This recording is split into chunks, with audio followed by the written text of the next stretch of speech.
আজ রিপোর্টিং করব মাতঙ্গিনী ডালিয়া। নামটি খুব অদ্ভুত শুনলেও এর নাম কিন্তু এটা হলো ডালিয়া ফুলের একটি নতুন প্রজাতি। যখন এই ফুলটি ফোটে খুব ছোট্ট গাছ থেকেই ফুল ফুটতে শুরু করে আর ভীষণ বড় আকারে সাদা রঙের ফুল ফোটে। চলো এবার মাটির মিডিয়াটা তৈরি করে নিই। আমি এখানে নিয়েছি 50% মাটি, 40% ভার্মি, 10% বালি, 1 মুঠো নিমখোল ও 2 চামচ এক্সাম সল্ট, 1 চামচ ডিমের খোলার গুঁড়ো ও 1 চামচ ফাঙ্গিসাইড পাউডার দিয়ে আমি মাটিটিকে ভালো করে মিশিয়ে নিয়েছি। আর এই গাছটি দেখছো, এই গাছটি আমি খুব ছোট্ট অবস্থায় এই টব সদ্যই আমি নার্সারি থেকে কিনে নিয়ে এসেছিলাম। আজ গাছটি যেহেতু বড় হয়ে গিয়েছে, তাই তো রিপোর্টিং করে ওকে বড় টবে তো দিতেই হবে।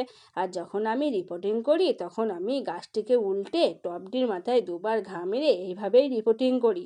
তাহলে গাছটি রুটেরও কোনো ক্ষতি হয় না আর গাছটি খুব স্বাস্থ্যবান ও খুব ভালো থাকে। তবে এবার চলি। রাধে রাধে।